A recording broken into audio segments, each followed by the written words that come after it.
mga kagawad at kapitan sa Barangay Tayo. Welcome back po mga kabarangay. Kanina merong hanging question kung pwede daw po hindi pumirma ang kagawad sa anumang papeles na ayaw niyang pirmahan ayon sa kanyang konsyensya. Ang sagot po ay pwede po.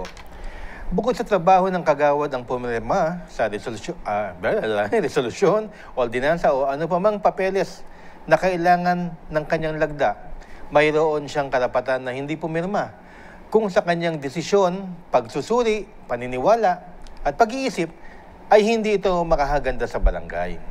Ito ay isang karapatan at mandato ang hindi paglagda kung sa kanyang konsyensya ay ito ay magdudulot ng hindi maganda sa serbisyong barangay. Of course, hindi dapat abusuhin ang diskresyon at mandatong ito at hindi ito dapat gamitin kung ang layunin ng hindi pagpirma ay politika ang dahilan. That's sad to say. Sad to say. Alam nyo, Kap, nag-ani yan. Meron tanong kasi doon na bakit hindi ka lalagda para sa kabutihan ng taong bayan yan. Kasi meron tayong sinasabing, meron tayong word na subjective yan.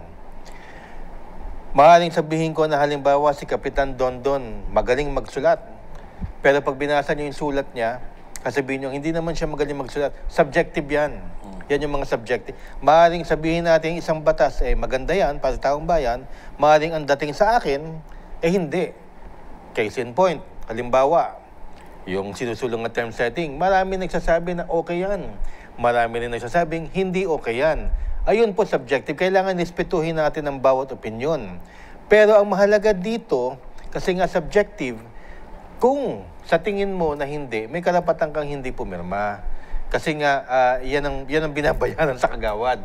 Ang utak mo, hindi yung pwedeng pirma ng pirma dahil nga, halimbawa may under the table or hindi ka lang talaga nag-iisip, ayaw mo, pirma ka na lang ng pirma para makisama. Binabayaran ng kagawad para hindi pumirma sa resolusyon o ordinansa o kontrata sa tingin niya hindi makagad sa barangay.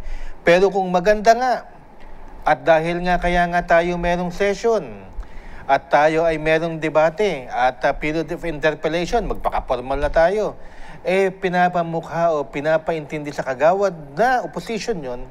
Kagaya nga ng term setting na nakita ninyo yung debate ni Senator Amy at ni opposition Aquilino Pimentel na itong batas na to, ganito ganare. Kaya depende na lang yon. Kaya nakita nyo kung anong nangyari po, di ba? So, hindi dapat kailangan personalin ng kapitan o ng ibang kagawad. Yeah. Tama po kayo, Kags Butch. Tamang-tama. Kumbaga, ano yun part ng, ano nyo yun Yes. ng pag-uusap, pagkakaroon ng, sabi nga ni Kags Butch, interpellation, part ng mga pagbibigayan ng opinion, at doon lumalabas kung ano yung talagang pinakamaganda para sa mga tao ng barangay. Yes. Halimbawa, bigay ako ng sample. Si Kap, ako may sinusulong. Tinatanong ako ni Kap, ano ba yan? Para saan ba yan? Hindi naman ibig sabihin ayaw ni Kap Kasi ang debate kasi, ang isang batas parang diamond in the rough yan, diamante yan. Yes. Pero hindi pa siya nahuhulma. Ganyan sasabihin ni Kap, baka pwedeng imbis na 10, kagawad, gawin natin 15. At para mas ako naman, kagaya ng napapanood nyo sa Senado, at amendments accepted, ay gumaganda lalo yung batas. So, hindi yan yung style na matanong si kagawad o si kapitan ng suntukan na hindi pwedeng ganun. Gumagawa tayo lahat ng batas. At hindi pwedeng, porket tinanong ka, ibig sabihin ayaw na or nasasaktan ng amor proprio mo. Hindi pwedeng sensitive ka dyan. Binabayaran ka para ipaglaban mo. Yun ang totoong ipaglaban mo. Yeah. Yung paniniwala mo, hindi yung paglaban suntukan, hindi ganun dapat. Kung talaga namang ay maganda to para sa constituents nyo, dapat talaga pinupurso mo at ini-influence, ini-explain at nakikita ng buong council yung kagandahan nung gusto mong mangyari. Hindi yung pag umayaw na si kapitan o umayaw na si kagawad, tapos galit ka na kaagad, pinipersonal ka, wala pong ganon. Supposedly.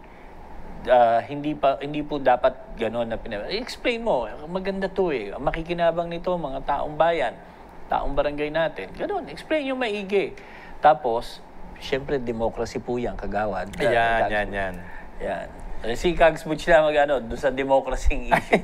Hindi porket hindi tayo pumirma, hindi papasayan. Of course, pag pumirma yung 6, ako lang ang hindi pumirma, di pasado. Pasado. Oo. Kaya, respetuhan tayo. Yes. Di ba, pumirma yung 4, 3 hindi, panalo pa rin yung sinusulong mo. Sinusulong ko, nanalo ako, 4. Democracy. Yan. Yan ang pinaka-mainam. Majority wins. Majority wins yan. Demokrasya yan.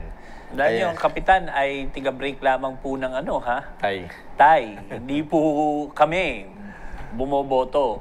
Tiga-break lamang po ng tay. So si Kagawad, kailangan ma-convince niya ang 6, 7, o 6. At para maging 7 sila. Kung hindi man, at least 5, 4. Huwag 3 lang kayo. Kasi 4 po yung Yes. At saka yung plus SK pala, sorry. Plus si SK nga pala. SK. Lagi natin Officio nakakalimutan. Kailangan ng pirma ni SK. Saka Anyway, boto.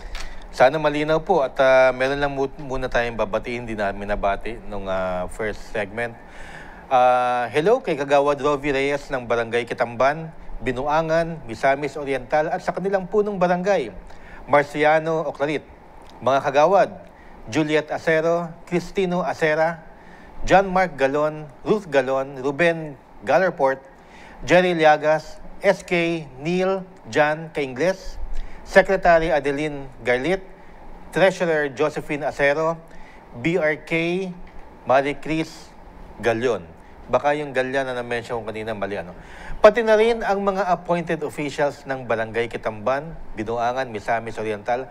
Maraming salamat sa inyong panonood.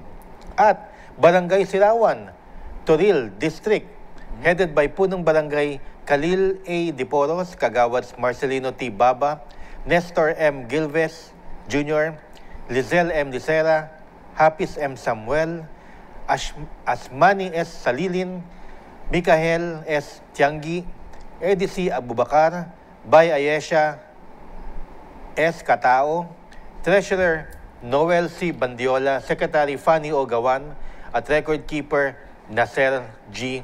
Abdilia. Sorry, at ang nag-a-announce ay Bulol, SK May, sana bumalik ka na.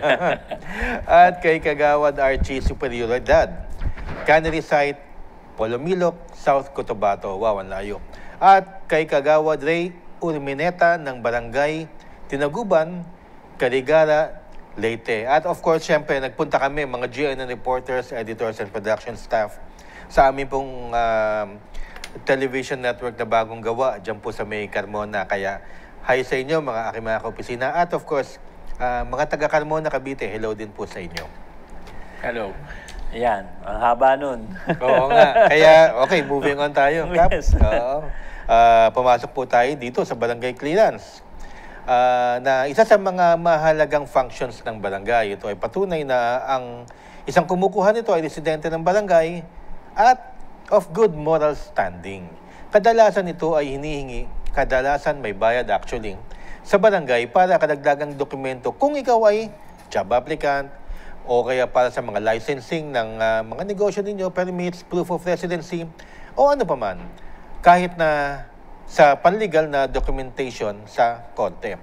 Ang pag-issue ng barangay clearance ay pinagkakaloob sa Local Government Code of 1991, Republic Act 7160, at ang guidelines ng pagbibigay ay nasa ordinansa o programa ng sangguniang barangay.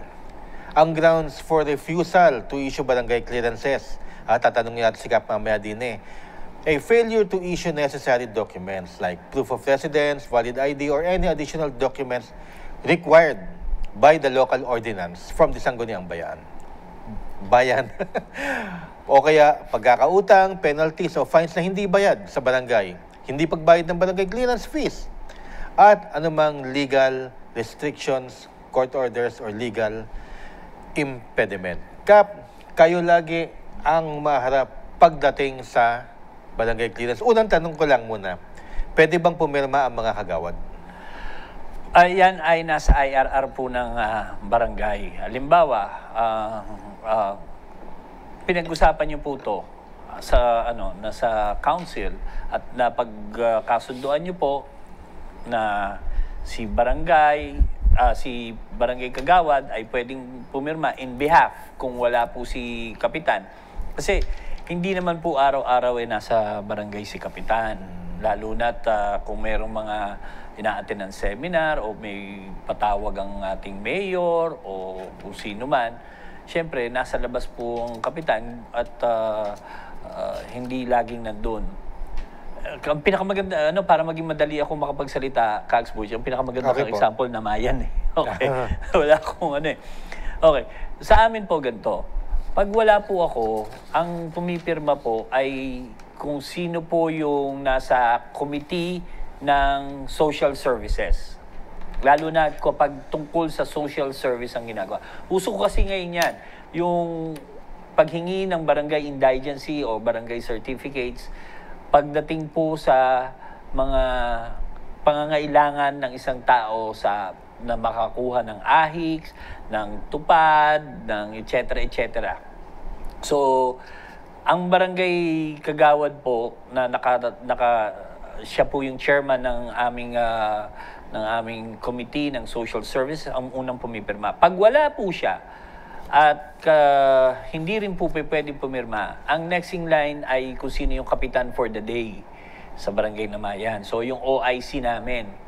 So siya po yung kagawad na pipirma. Okay. Pero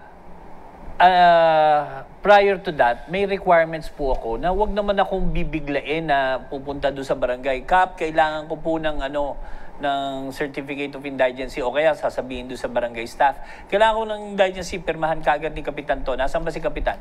Ganon. Wag naman entitled. Okay? Siyempre, ang ginagawa natin, iniipon po natin yan sa isang araw kung sino yan kasi nire-revisa po pa po yan. May picture po yung amin yung certificate namin, may picture. Para totoo yung taong nandun, hindi required ho yun na sa barangay namin na kailangan pinipicturean po yung taong humihingi ng barangay certificate o barangay clearance. Para hindi nagagamit sa panloloko yung barangay clearance saka certificates. Yan. Tapos, tinitignan ko pa yan kung saan nakatira, kung sino tiga doon. Kasi hinati ko po yung aming mga kagawad into areas. May AOR sila. So, tinatanong, kagawad ganito, nandiyan ba talaga nakatira to? Bagong lipat to? Gaano katagal na? 6 months ba? O mahigit? Or botante ba? Titignan yung listahan ng mga botante. May RBIs kami. Tinitignan ko ngayon yung Registry of Barangay Inhabitants. Kung kasama po ba siya doon. So, kasi, bakit ho akong ganun kametikuloso? Dahil posible hong magamit laban po sa inyo, mga kapitan, yung inyong pagpirma sa isang, kala nyo yung napakasimple lang. Pati yung mga constituents natin na nanonood ng Sa Barangay Tayo, hindi po simple lang ang mga clearances saka certificates na hinihingi nyo sa barangay. Mahalaga po yan. Minsan hindi umuusad ang pangangailangan nyo sa lokal o sa nasyonal pag wala po yung step 1. Ang step 1, barangay. Yan po. Maraming salamat, Kapitan. Alam niyo po, kadalasan po, Kapitan, na nangyayari at ito po yung mga report. Hindi lang naman mga report. Minsan po kasi talaga ang barangay clearance pagka ginagamit sa politika or paghihigante sa mga tao na hindi kaalyado. At ginagamit din sa politika na kinakailangan, botante ka daw muna bago pirmahan ang barangay clearance. Kap, baka pwede niyong mabigyan ito ng clearance. Yan. Sa aming mga utak. Okay. Kinakailangan maliwanagan kami. Kasi mahirap kasi magbigay ng isang residency. Hindi ka naman resident. Di po ba?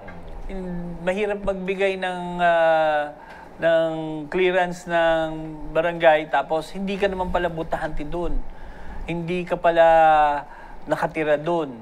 Siyempre, hihingi kami ng patunay na talagang tiga doon ka sa barangay na yon. Again, di lahat na lang ng nasa paligid yung barangay magpupuntahan sa inyo at kayo na lang magbibigay. Tatakbo kayong mayor pag gano'n. Kaya kailangan, meron pa rin polisiya. Ngayon, ayon sa local government code, wala pong detalyadong polisiya ang pagbibigay ng clearances. Pwede nyo pong gawin yan na i-detalye nyo yung mga requirements na yan kung gagawa kayo ng isang barangay ordinance na pagkakasunduan at ipa-public hearing nyo. Para at least, maliwanag na maliwanag sa taong bayan, sa inyong mga constituents na hindi kayo pwedeng kailangan ganito, kailangan ganyan. Hindi pwede yung basta-basta ka na lang kukuha. Hindi pwede yung hindi ka naman nakatira sa barangay na kung saan yung sinasabi. Tapos bigla kang kukuha. Kasi ang nagsasuffer naman nun ay yung mga nakaupo na pwede silang mademanda ng panloloko. Yun po yun. Maraming salamat, Kap. Basta ang pagtanggi, must be in good faith. Yeah. Kailangan... Hindi dahil sa politika. Maniwala po kayo sa akin, huwag niyo gamitin sa politika mga kasama kong kapitan, saka mga ano. Humble request po talaga na kung ano yung nararapat. Kasi minsan, yung Kagsbutch, yung dahil sa trabaho, gusto makapagtrabaho ng isang tao, kalabang ko yan, hindi ko bibigyan yan. Mali yun. Mali I mean, yun. bad faith yun. Pero in good faith, halimbawa, Kap, hindi niya pinirmahan dahil meron kasi mga barangay clearance sinahanapan sa bail. Bail ng isang tao. Ayan. Kaya loan. Mahirap yan, pag-aaralan talaga yan, Kapitan. Kasi may legal na implikasyon. Yes. May balik. So, May balik. kaya ako sigurado rin ako doon. Plus, meron din ng mga kapitan na, siyempre, ang testing namin, kami, katulad ko, may mga kaibigan din akong kapitan, ang testing, kailangan, talagang tiga doon ka sa residente ka. At kapag residente ka, alam mo kung ano yung street na to, alam mo kung sino yung kapitbahay mo, alam mo yung mission vision ng barangay mo. Dapat ganon. Para at least, saka may part ka ng community building. Hindi basta-basta. Yun nga po mahirap po yung entitled. Yeah. Mahirap po yun. Okay, maraming sa Kapitan. Mamayang konti, pahapyawan pa natin yan, ano? At syempre, kung halimbawa, hindi nga in good faith at in bad faith at talagang kinalabang kayo ng Kapitan, hindi kayo binigyan. Dahil, kanino kayo lalapit? Yan ang mga magagandang tanong. Abangan nyo po yan dito sa Barangay Tayo. Sa barangay tayo, ikaw at ako. Nagbibigay ng aral sa mga kagawad at kapitan. Sa barangay